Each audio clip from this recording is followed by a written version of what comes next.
What's going on, people? Welcome to the match preview. Quick turnaround. Friday night football at Selhurst Park against Tottenham, the side that are top of the league. As always, we want to hear from you, so make sure to leave down your thoughts in the comment section down below. Like and subscribe. Very, very close to 4,000 subscribers. We're edging closer there. As always, joined by T and AJ. Stan is out tonight with an injury. Let's just say an injury. Hopefully, we'll have him back soon. But look, gents, 4-0 defeat against Newcastle coming into this game. I'll be honest, optimism kind of died out, right? Because the main hope that we had was that our defense was solid. And Newcastle basically said, nah, not today. Was that just a day off? Or are we worried about our defense even going into this game, AJ? Good question. I think we have to be prepared for a bit of a beating for the next couple of games. I'm going to be honest. I've said that before we even started this match preview that I don't anticipate us doing much against Tottenham. I think I was more confident going against Newcastle than I was Tottenham. Do I think it'll be it won't be a defensive disaster class, I don't think. I think we'll be a little bit more solid. But that being said, I feel that defensively, Tottenham have a little bit more to offer. So it's a very unpredictable game, but I'm not expecting much out of it.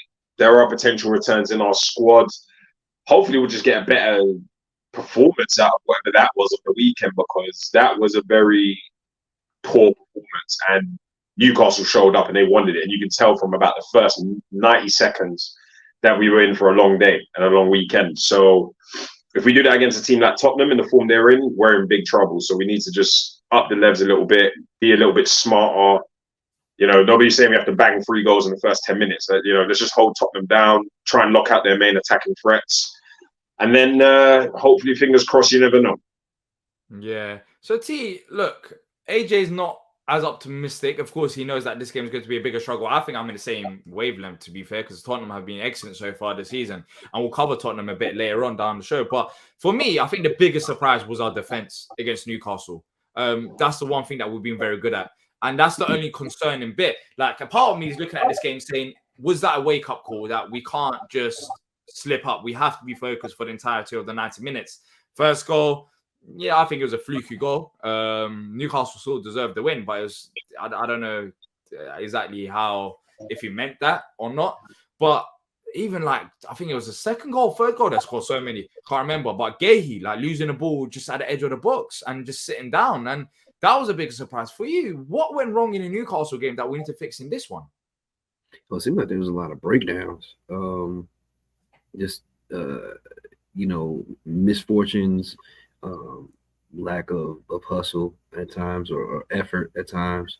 But the one thing I can say is that I think there has to be a few changes made tactically, whether it be with helping out Tariq on one side of the pitch, so he's not so overloaded, to us looking to be not so defensive, maybe trying to have a little bit more possession and playing with the ball, taking some pressure off our defense. I mean, the thing about it is, if you're constantly defending the entire game, you know, that bend but don't break mentality can be tough, as far as hoping that your defense can't hold up for that long. So, and that comes with possibly bringing in some more creative players too, to help you out with goal scoring chances and retaining possession and things like that. So, yeah. I mean, there's things that could be done differently, but at the same time, you gotta have breaks. You gotta have your right breaks too. Things gotta break your way too.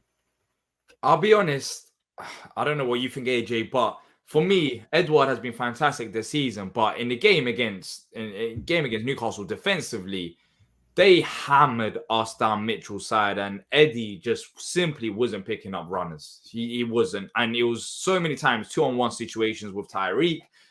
And look, you can look at Eddie and say he wasn't great defensively, but I'm also looking at the side of, as much as Roy's done great this season with the limited plays that we have, why didn't we make the adjustments so early on? Like, you can see that the game was going like that from minute 1, and we continue to play Eddie down the left-hand side up until halftime, and by halftime, you can argue that the game was done. So when T mentions, even creative players as well, Do you think we have to find a balance between attack versus defense? Even some of these attackers that they just need to be solid defensively, and I don't think Eddie done the role. So in terms of like personnel changes, do you think a few of these players need to be dropped based on that performance, or are you looking at it as next game you have to prove yourself, then you'll be dropped if you have another poor defensive or attacking display?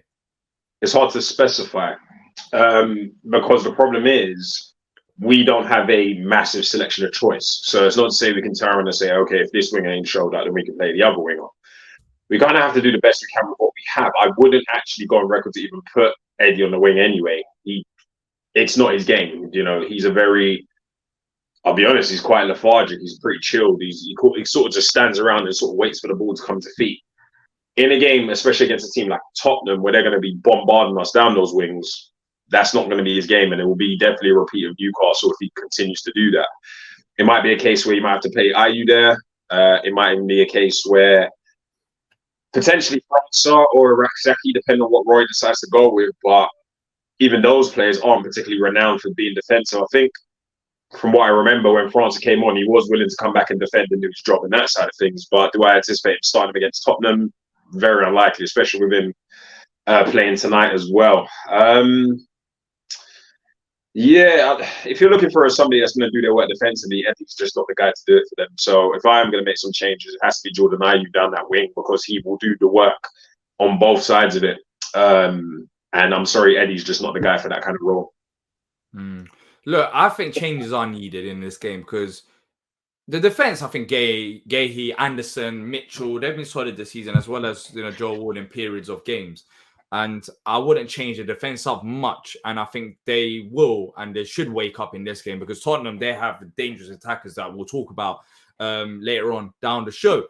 But for me, the attack does need to change. And the reason why I'm saying it does need to change is when you saw the changes in the second half, when Roy did bring on France and Jez, the game was way more positive. We actually had an attacking threat.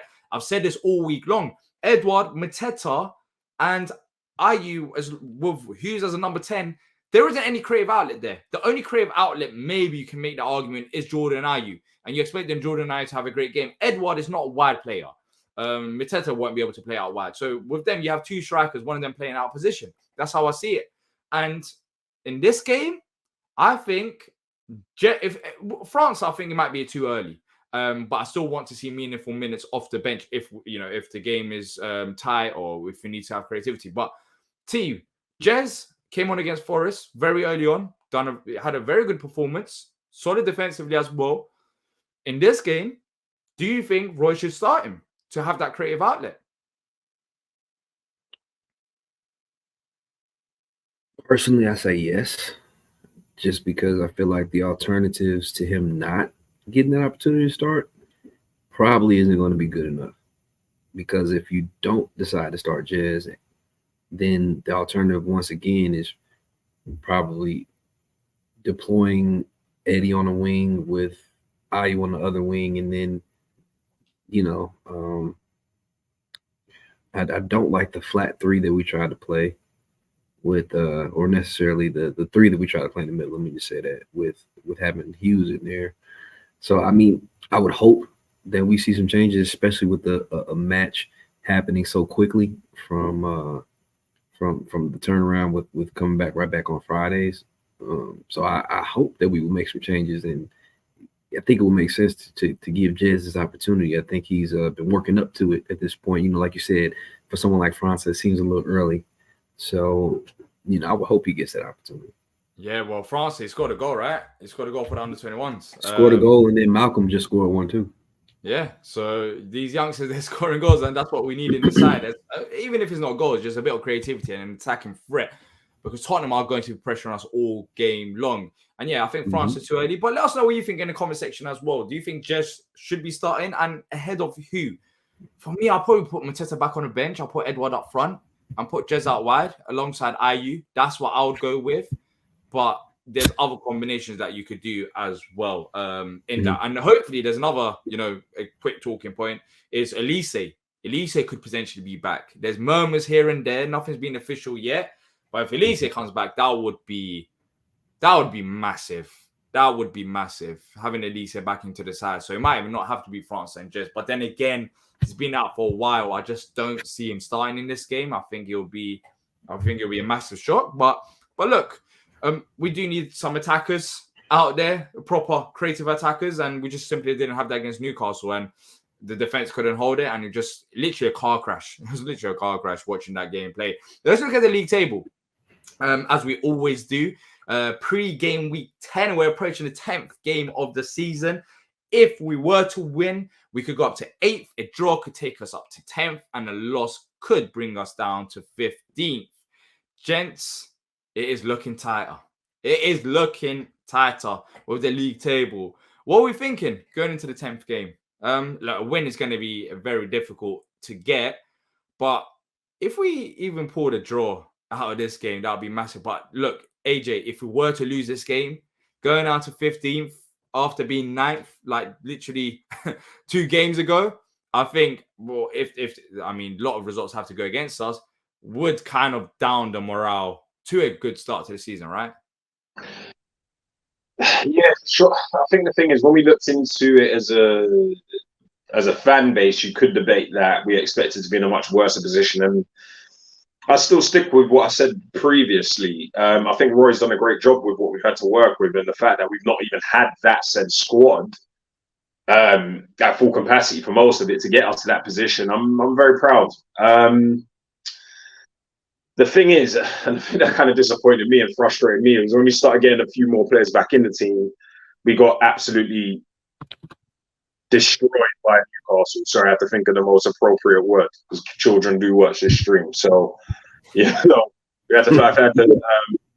it was quite disappointing to see that, the likes of them, Decore, etc., back in the squad. And obviously, France had popped up for a bit of a debut, but we got to be doing better now. Like, now that we're starting to see those players back in the team, we have to be doing better. And it is the little sneaky little draws and the sneaky little results against the bigger teams that we need to sort of, if we're actually serious about cracking that top 10, we need to kind of potentially look at that.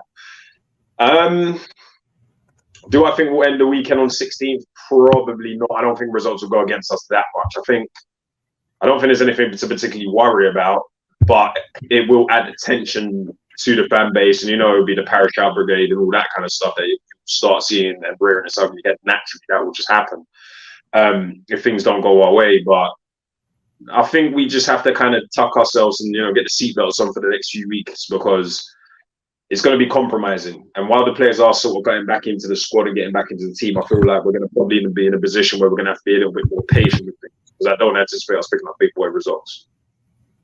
Yeah. Well, look, the Newcastle and Spurs game, they're always going to be difficult. And when you have the injuries, you're looking at points here and there. Look, even against Newcastle, I think you made a very good point. Lerma and Decore were back, but I thought both of them didn't have a good game. They were both off. And maybe because it's the first game back after injury, Lerma's been out for a while, so hopefully just rustiness. And in this game, we will need both of them to perform. But look at that Spurs team. It's not any easier than Newcastle. They're right now top of the league. They've got 4 wins in their last 5 games. They've got the 1 draw, which was against Arsenal. They beat Liverpool 2-1, beat Luton 1-0, Fulham 2-0, Sheffield United 2-1, and they are on form. They've got a new manager as well. What have they made of Tottenham so far this season? I mean, it don't get much better than what they've done in the league so far. Unbeaten. I tell you what, Heung-min Son makes them not miss Harry Kane whatsoever. That's all I can say. Together, both them two, the combination. Yeah. We're talking about dangerous players. Yeah, I mean, and I think one of the biggest differences about Tottenham from years past is they are really solid at the back. Between Mickey Van de Ven and Christian Romero, and having guys like Porro and Udogie back there, like, they're very solid at the back. So they're not leaking a lot of goals either. So I mean, they to this point, and I wouldn't be surprised, they're going to be in that top 4 Champions League conversation for the majority of this season. I'd be surprised if they weren't, to be honest, with the way they're playing. Yeah, the only thing is pretty much is injuries. If they don't pick up injuries, then 100%. I mean, if they don't pick up injuries and Maddison and Son stay fit throughout the season, and because they've only got a game a week, they're not in any European competitions. if they somehow manage to keep it as it is, then they could be one of them, dangerous sides up until January, anyways, where they can have reinforcements. And I'll be honest, I think winning the title, going for the title this year is a bit early for them, but they got nothing to fear for. And that's it's similar against Newcastle. You saw Newcastle, like they've got a mission, like they want to go and achieve Champions League football again. Tottenham, they want to prove the doubters wrong. And last season when we faced them, AJ, we lost 1-0 under Roy, and we lost 4-0. I think it was under Vieira, and it was pretty much 0-0 up until half time. And then second half we crumbled. We didn't score a single goal, and we're talking about the defense even improving further than last season. So. When we come to the score prediction, that'll be funny because I'm actually wondering what I haven't even thought about my prediction. I'm still thinking about it as I'm talking throughout the show, but it's not going to be any easy. But look, I'll say this. T, you mentioned it, solid. Udogie, I think he's fantastic left back. They'll be having fullbacks that's, pinging forward, and that's why we need to make sure our wingers pick them up as well. Otherwise, they'll be overloading them sides. But I think the main two players, as I said as well, when you're talking to Maddison and Son, and I think it falls down to Lerma and Decore really to pick them up, because you leave them open or you give set pieces, they're going to cause us trouble. But sorry, I just had to sneeze. But look, AJ, for you, Spurs this season they've been fantastic. But for Palace, as I mentioned, Lerma, Decore, they have to be on form in this game in order to have a chance of getting a result. Who else are you looking at from Palace's side to perform? This depends who starts. I need a response from our centre midfielders. So I need Lerma and I need Decore to do bits, because I was very disappointed at their return. I expect Gay to turn it up and hopefully go back to proving why he is probably one of, if not the best centre-back outside the top six. I want to see a better performance out of the fullbacks. I think they were terrible against Newcastle, both of them.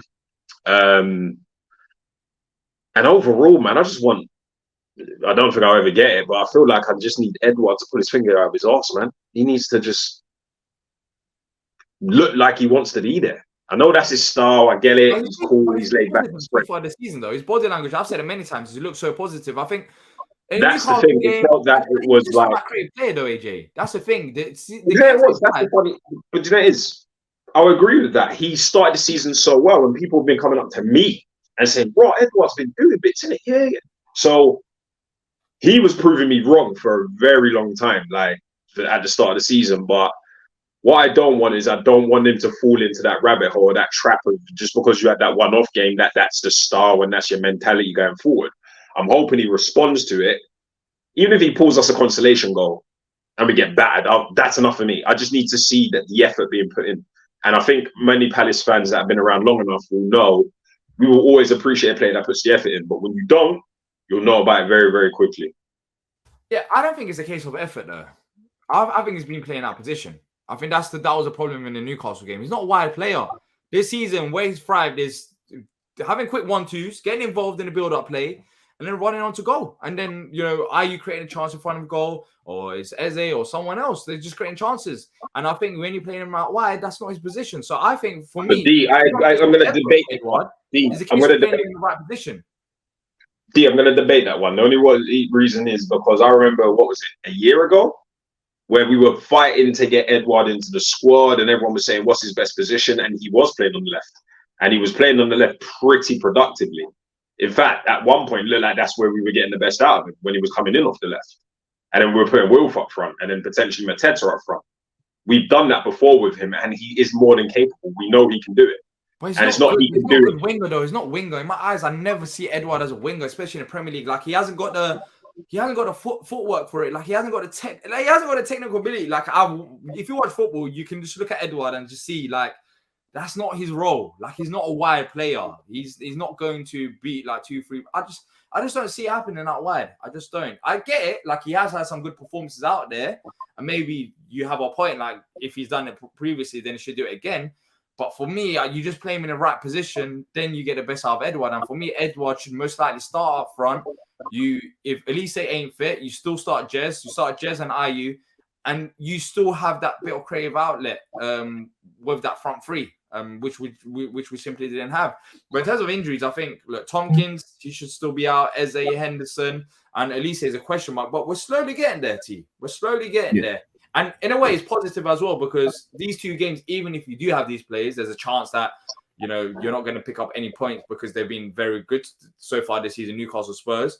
And hopefully, if Elise ain't back this game, if he's back for the next game and Eze is back sooner rather than later, we could be cooking sooner. We could be cooking relatively soon.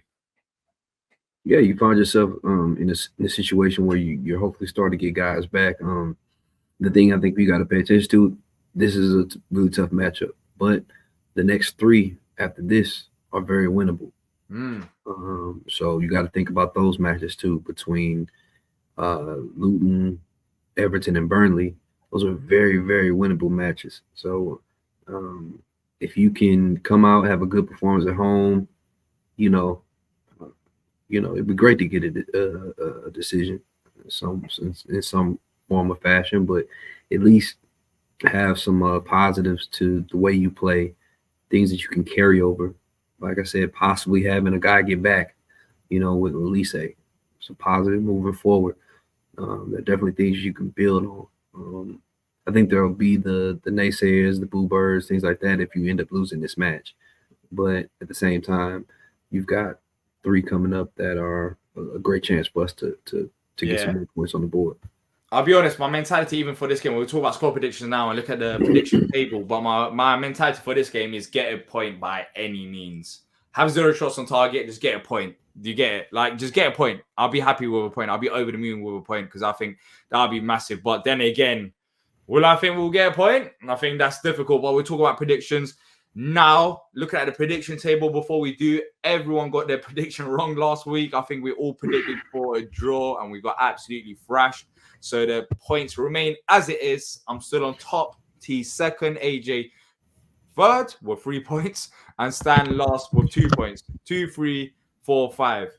It's a nice little order. I mean, it's just 2, 3, 4, 5. Exactly. It just flows fantastically. But it's time. It's time to go to that part of the show and hopefully change the numbers about. So I'm going to start off with my prediction this week. I'm going to say a 2-0 Palace defeat. I'm not going to say win. I want my points. I hope I'm wrong, but yeah, look, I don't know. I don't know what to expect defensively.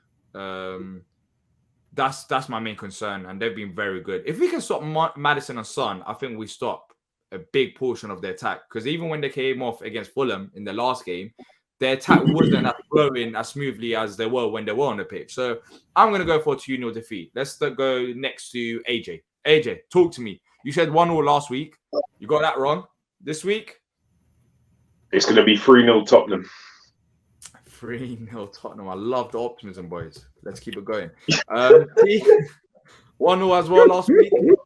Wait, we trying to get points here too. Sometimes optimism might not get us what we're looking for here. What are you going for? I'm gonna go 2-1 top. Oh, I thought you guys said 2-1 Palace. 2-1. Well, it'll be better than last season because last season we lost 1-0 and 4-0, so it means that we're actually going to score a goal. Which we couldn't do last season. And Stan, who's not here today, also said 3-0. So the predictions are. Wait, Stan said 3-0? Yeah, 3-0 Palace win. What? No, joking. No. Okay. I would like to change. I'm gonna go. I'm gonna go 3-1. I'm gonna go 3-1 Tottenham. I think I put 3-1 Tottenham. 3-1 Tottenham. Fair enough. I don't know why. All right, fair enough. So let's lock those in. 2-0 Tottenham for me. AJ 3-0 Tottenham. Stan also going for 3-0 defeat as well as T go for 3-1 defeat. So at least he's the most optimistic one, seeing us score a goal. But let us know your score predictions in the comment section down below. Thank you to every single one of you watching. Like, subscribe, and until next time, up the Palace.